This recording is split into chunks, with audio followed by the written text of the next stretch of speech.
Right. Hello, welcome to MINKA Vision. This is the space where we conversate with members of our MINKA family and talk about their practice and spiritual journey. My name is Trisha. I am your host. And my guest today is Erwin Thomas, who is an initiated priest of Ifa. And I'm super excited to speak with you today. Thank you so much for being here. Pleasure. Pleasure. Awesome. Thank you for doing this. Yeah. So right now, everyone is kind of scattered around. I'm in North Carolina. You are where you are? Very much in Brooklyn, East Flatbush, Brooklyn. Nice. But by way of virtual envisioning, I'm in a beautiful backyard in the village of Victoria in Guyana, which is beautiful. Yeah. But and that's where you're from, right? That's where my mother's home village. Beautiful. And how did you find your way to MINKA Brooklyn? How did I find my way to MINKA Brooklyn? Okay, so I was building an organization, specifically a cooperative organization. I was doing this cooperative incubator through a wonderful organization called Green Workers Cooperative up in the Bronx, and they paired us with mentors. And because my focus was on holding space for others healing, a.k.a. being a healer, I was paired with Aki Baker, right, who became my mentor through a really interesting. I came to MINKA. One of my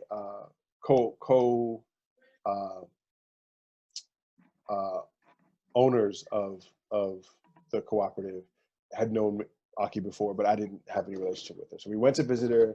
We chatted up. We talked about our projects, so on and so forth. She told us about MINKA. I thought it was really fresh. And then upon closing, she was like, I feel like you should, I should get a reading. I was like, sure, no problem. So we scheduled a time to do a reading. And directly after the reading, she was like, you want to work here? Like, you want to do your work here? And I was like, sure, which is really beautiful because I was really trying to figure out a way to sort of have an office outside of my home. And so it was perfect timing.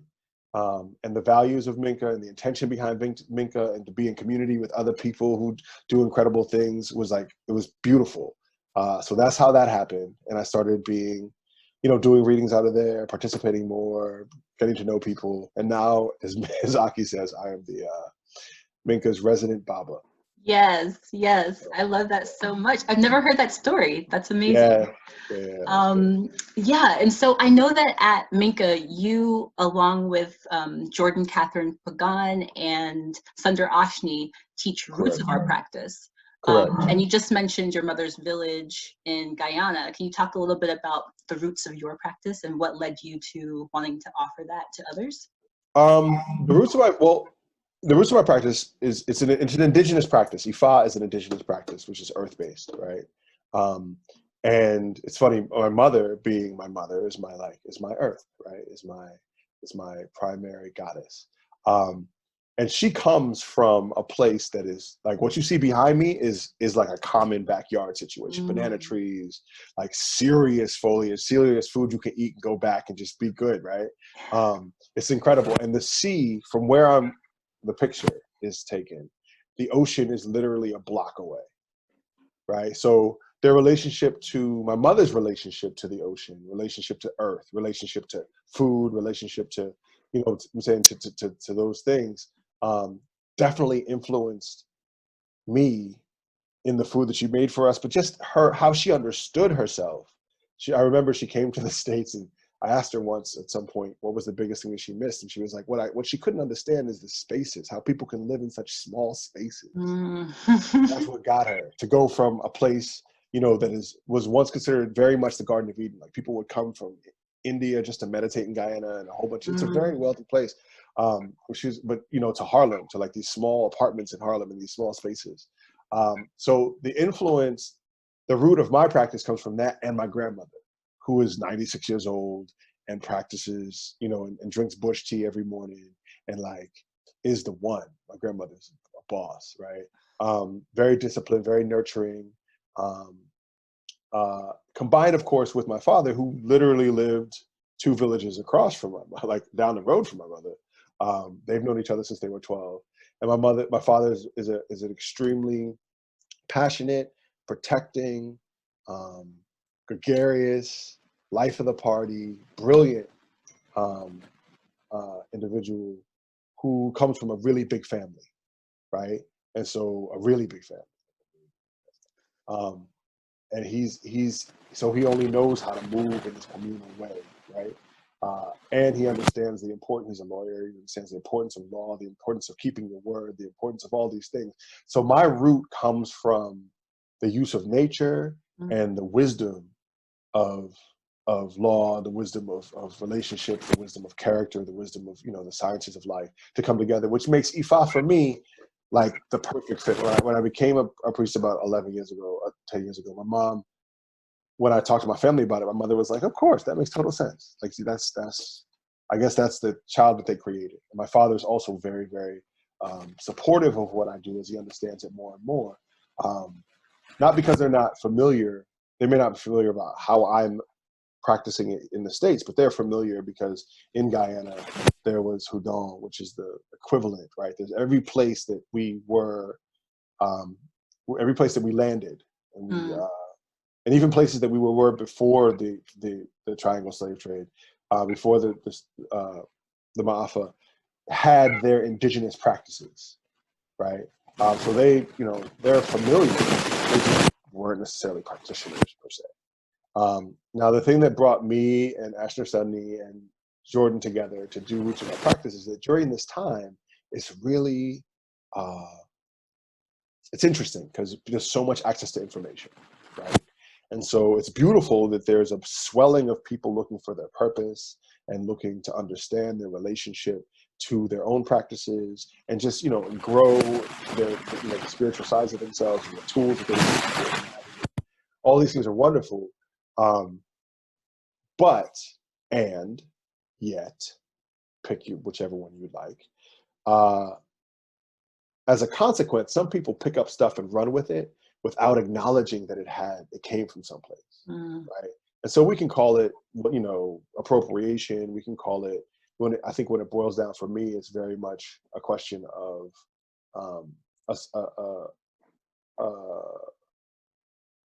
a white supremacist ideology, of sort of like a sense of dominance over instead of working with, power over instead of power with.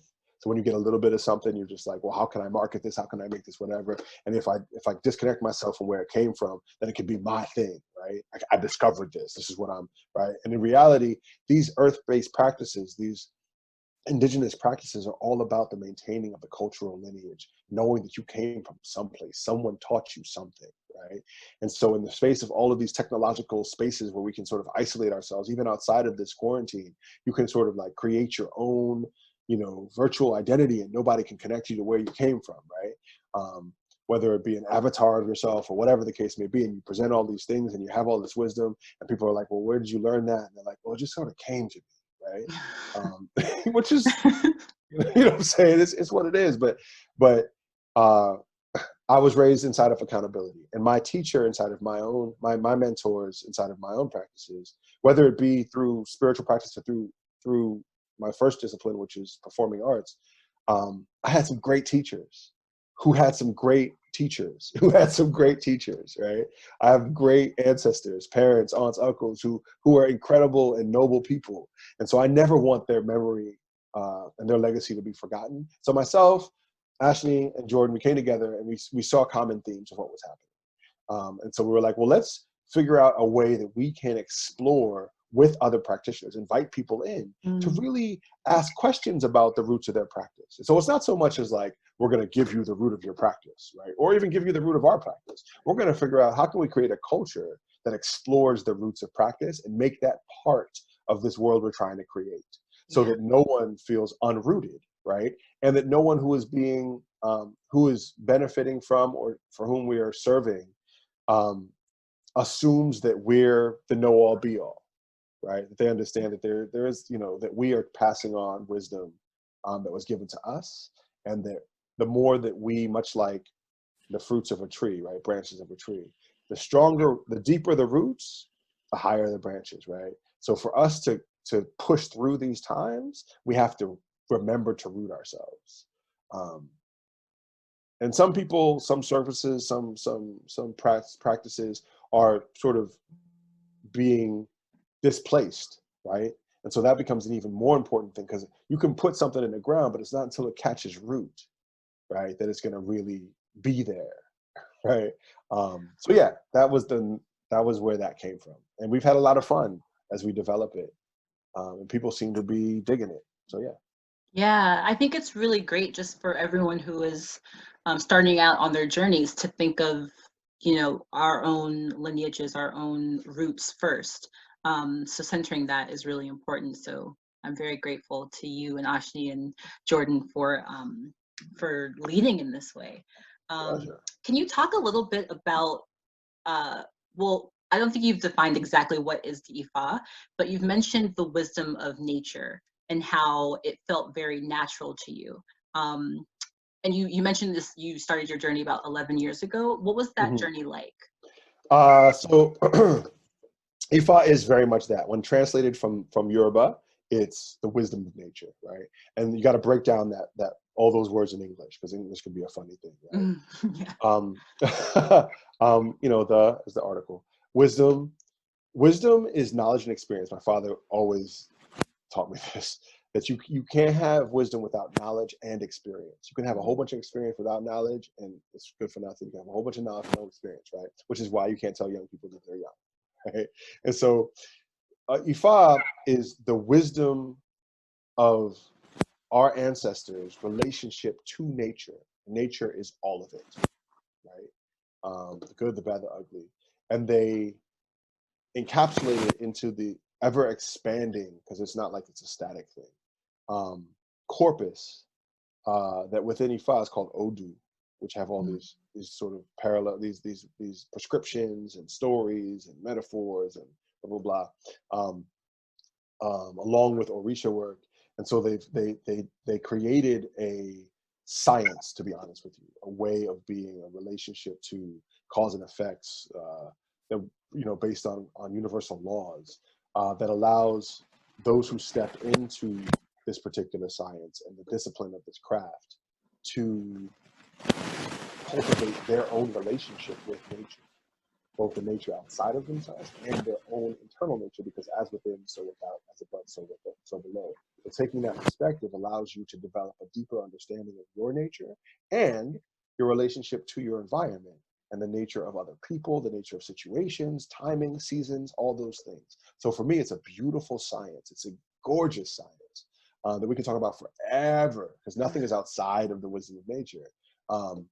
And I think your initial question was this 11 years ago space. So, I came from where I came from, my parents being my parents, right? And I've always been a quester. I've always been a person who was really inspired by nature. I'm an old soul at best. My siblings oftentimes make fun of me for the old ways that I move around. I tell myself it's like a 60, 70-year-old in a young body, and I feel younger every year. It's interesting. Yeah, I feel that too. I think it's a Capricorn thing. Do you have Capricorn? My father's a Capricorn, but I am very much a Sagittarian. Gotcha. Okay. So there that is. So about 12 years ago, let's say, my father, who comes from a huge family, as I mentioned, and his siblings, who live all in majority in the New York area, ran across one of their great cousins, or one of their aunts or cousins. I don't know how it works. It was my grandmother's cousin, right? My grandmother has since transitioned, and my relationship with my grandmother was very divine with all of my grandparents, because they raised me. My parents were just working. It was the 80s. Yeah. So, and we moved there. Everybody moved from Guyana to New York. So it was a very, the first generation story in Guyana is a real, from all of us who travel here, is interesting. Anyway, so they found this woman who was a diviner, who was a priest in her own right from Guyana, who lived in Brooklyn. And my father was like, you should go see her. So if he hadn't made the link to my grandmother, I don't know if I would have gone and seen her. But either way, that was my first divination. It's about 12, maybe 13 years ago. I got to really check. And she did what she did and shared some information that no one would possibly know, but also gave me some instructions. And those instructions were to go to the water with gifts, with flowers and coins and some perfume. And so I took myself down to Coney Island and did what she told me to do. I got in the water. It was happened to be summer at the time. And I came out feeling energetically lighter than I'd felt in a really long time. Right. Wow. So I was like, this is kind of fresh. We worked together. I saw her a few more times. But as is sometimes the nature of life, she kind of got a little disconnected from my family. My family could be a lot. We're talking like 14 people. No, I get that. I totally get that. So I understood, what she needed at the time. And so I tried to write her this letter, and I was like, listen, I get it. They're my family. I can't do nothing with her. But, and in theory, she was family too, but I'm sure it was overwhelming. Either way.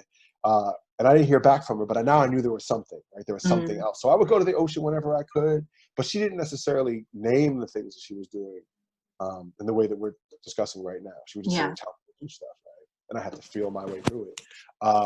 But I knew there was something. So a year later, I found myself, at this time, I'm primarily a performer and an educator. And I found myself feeling really low. And although I go to the ocean on occasion, it wouldn't necessarily give the same results.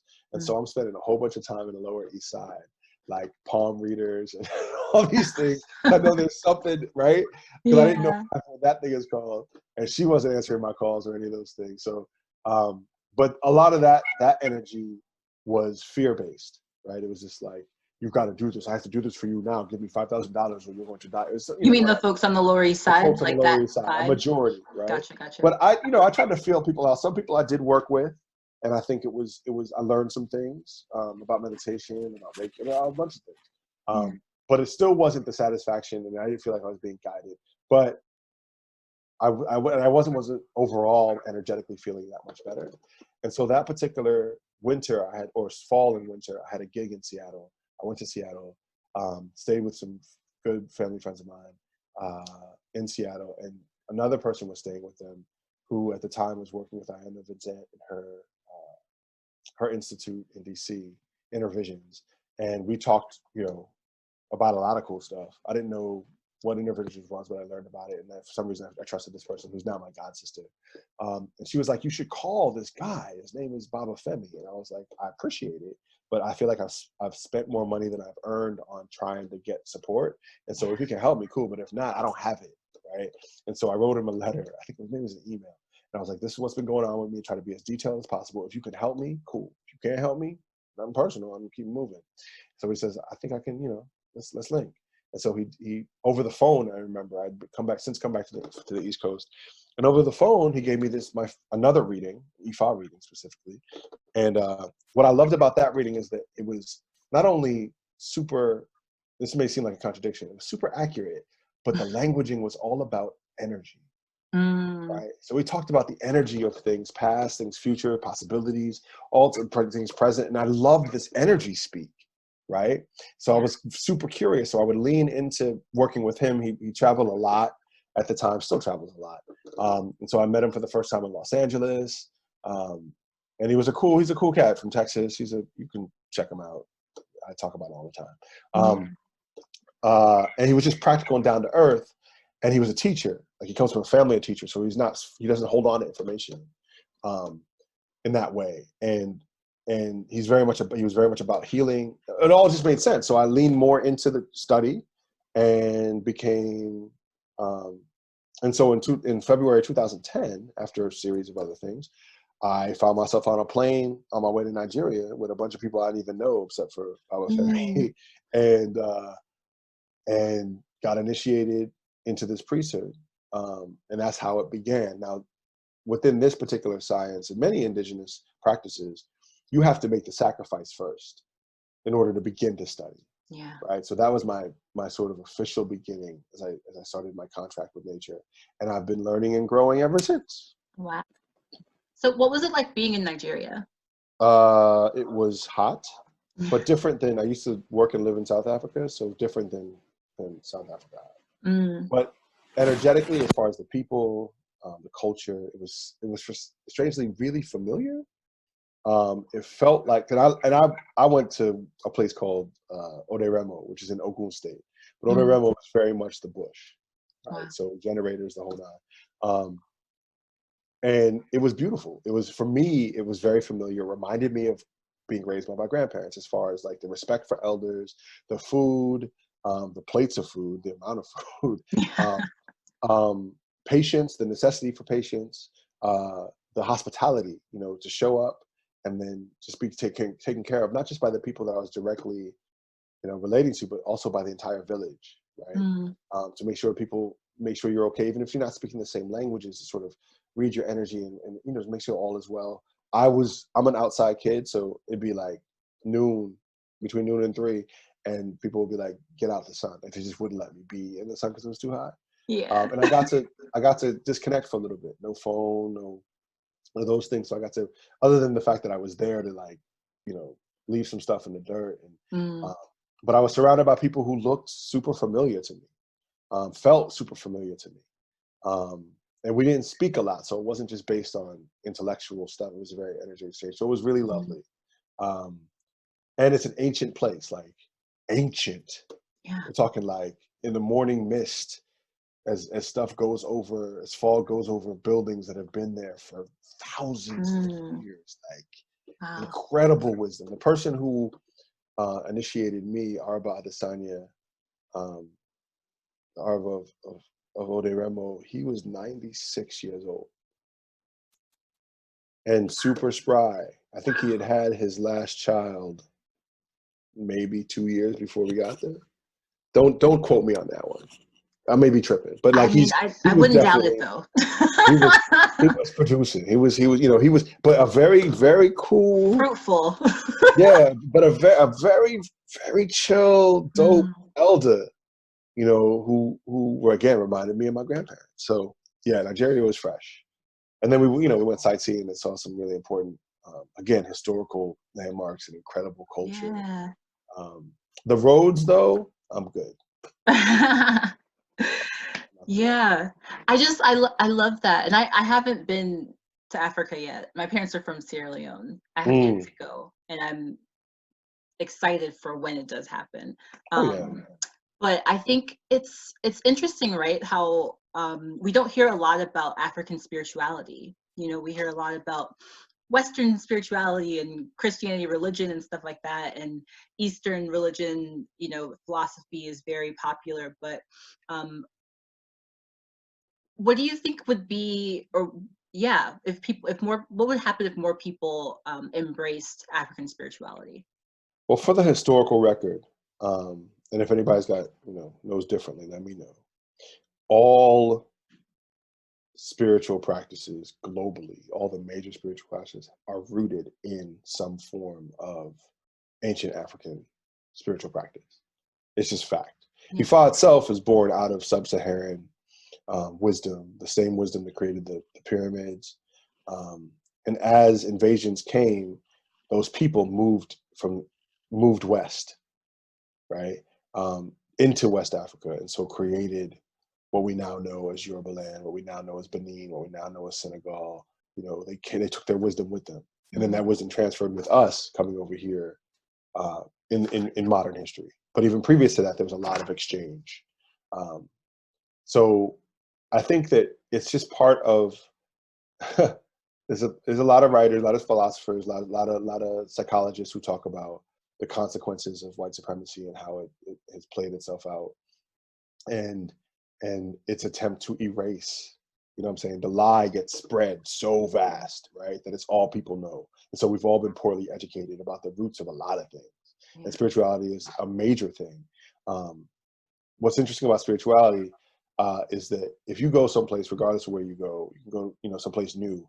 If you talk to the youngest person in that place about what it's like to be there, they can only tell you so much, right? So a lot of these newer practices, Western most especially, but even some of the more ancient ones, they're not as old. Just facts, they're not as old as these African practices. And so if you're going to go someplace, talk to the grandparents, talk to the oldest living person. And African science, ways of being are the oldest ways of being human, the oldest ways of engaging with nature. And they've gone through a whole bunch of things. But even then, when you really look at the vastness of it, the place that enslavement and colonialism plays in the history is a great quote. This was the 1,000-page book. Enslavement is like a paragraph on the top of page 99. Yeah, wow. Of a book that's still being written.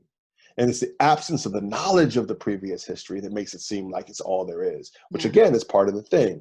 Everything starts at this time and not looking at its context inside of that time. And you look through a whole bunch of other disciplines and the way in which indigenous and African ways of being gets erased.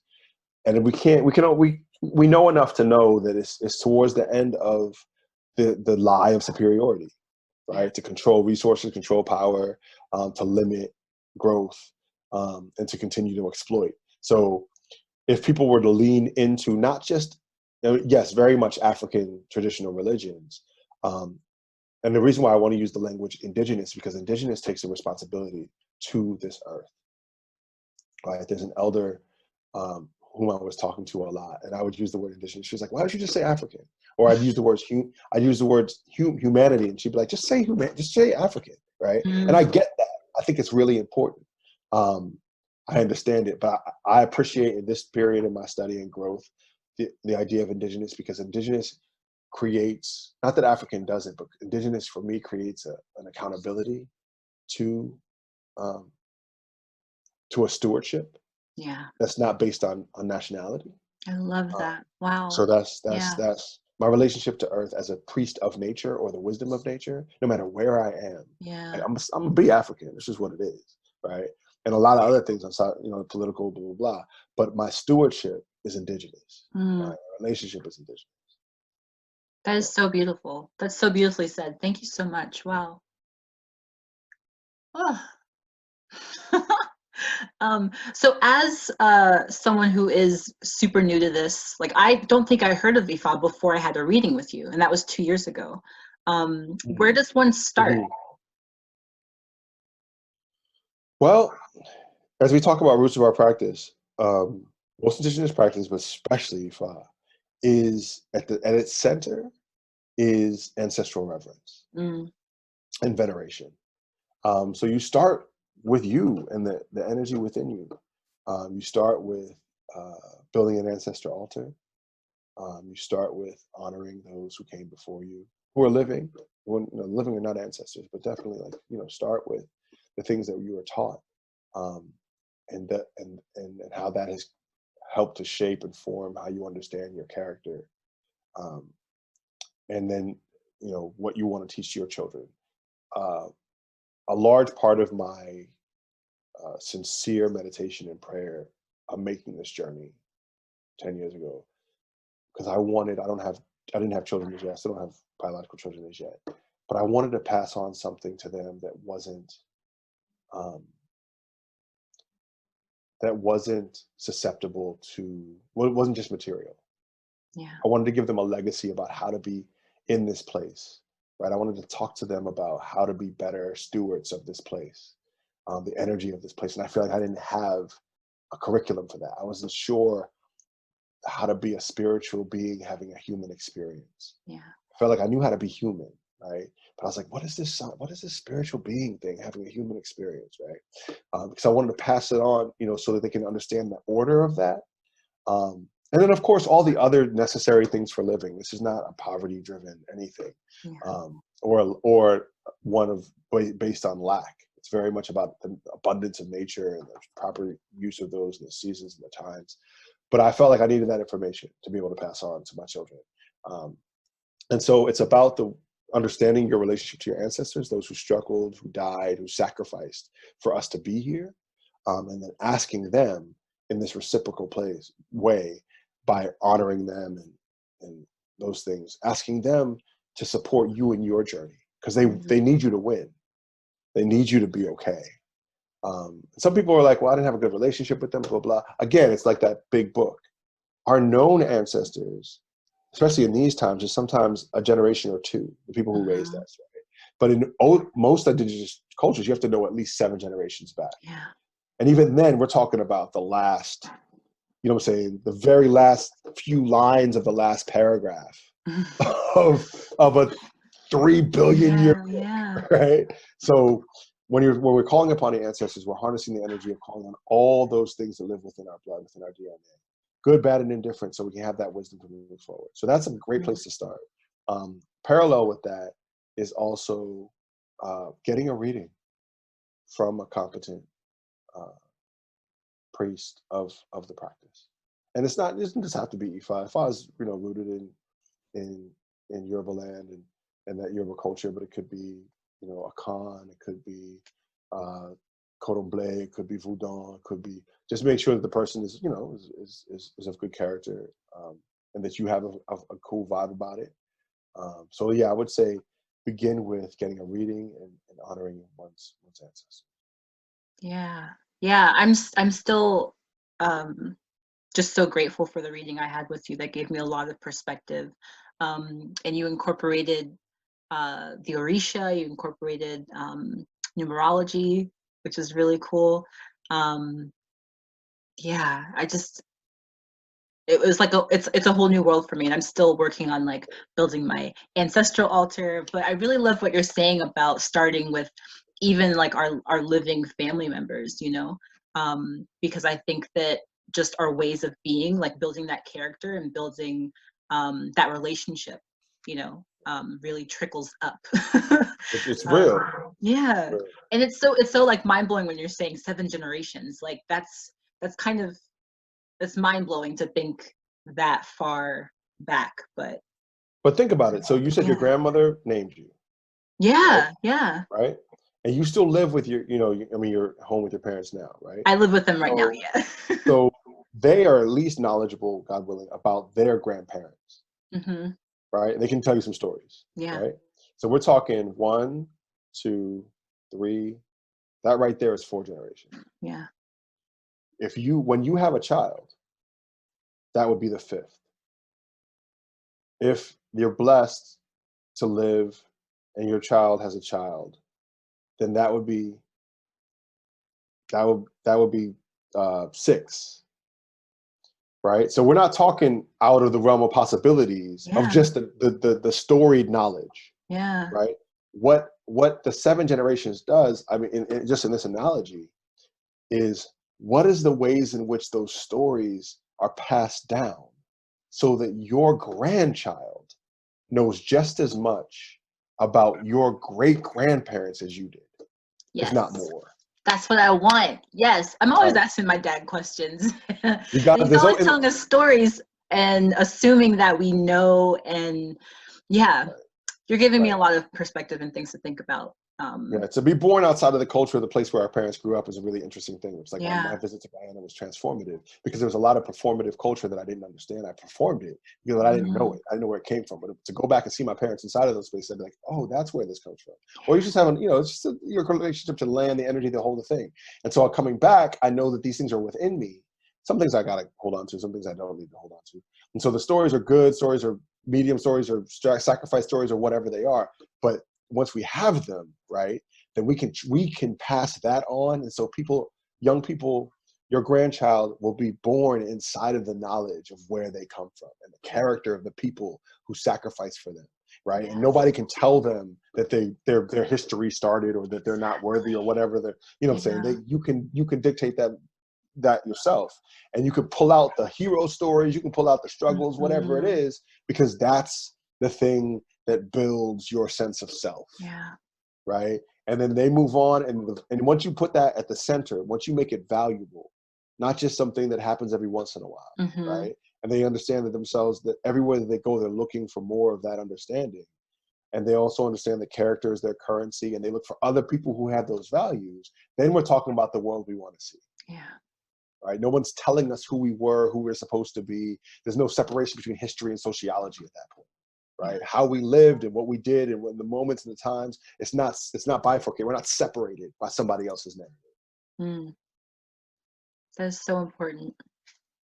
Thank you so much, Baba. How can people find you for a reading? And I know that you have IFA 101 coming up that starts on Monday, or yeah, on No, Monday. it starts on Saturday, right? Saturday. Why am I thinking So Monday? Yeah, I don't know. Saturday, It's the 11th. April 11th. So people can reach me through my IG at CI Healing Arts.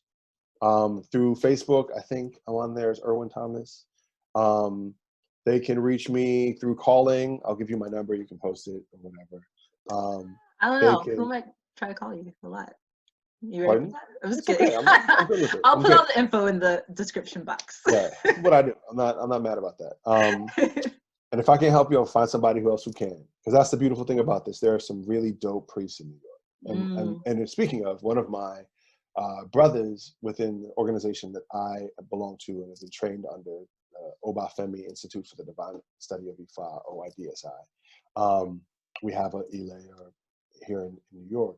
We're going to be co-teaching this IFA 101 series. And it begins this Saturday, April 11th, from 10 to 12.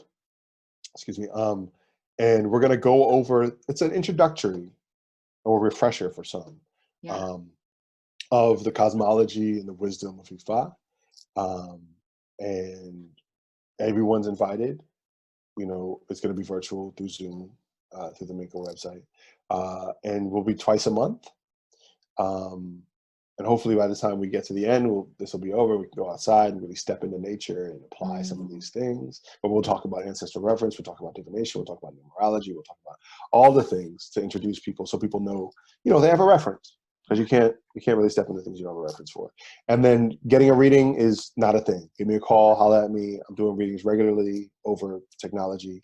And it's a good time to get a reading, because we have some time to apply that information. Sometimes you're moving so fast, you do something, self-care, whatever it may be. It's like going to acupuncture and not going back, because you don't have time really to, right? But now we got some time. Yeah, it's going to hit different now when you get a reading with Baba. Baba. When you get a reading, you say, look. It won't be like you have to wait 2 years to like digest it like me. You have time. Yeah, you can implement some things. And my goal is to make things super practical and to educate, help people, center themselves in their narrative. So yeah, I'd be happy, whoever should get a hold of this, definitely reach out to me. Then even if you just have some questions. I also have a website that you can learn more about what I do, as well as Ifa and how to contact me, and that's cihealingarts.com. Yeah, it's a new thing, this website thing for me, so I'm kind of enjoying it. So hopefully, I also would welcome any feedback for people. Awesome. I'll be selling there'll be a marketplace up there soon, selling some spiritual products and such. Yeah. Beautiful. Oh, well, thank you so much. The MINKA website is also a place. Yes. So minkabrooklyn.com. And I'll put all the info in the description. So sweet. Cool. It was so lovely talking to you. Thank you so much. It's a pleasure. I do truly appreciate you and your commitment to this work, and I'm sure, that that's a beautiful thing about MINKA Brooklyn, that everybody understands their role and is really eager to complete it. So I'm honored to be part of an organization that you're a part of. Oh, yeah, me too. Yeah, right? All right, we'll see you next time. Thank you. Yes, be well. Bye.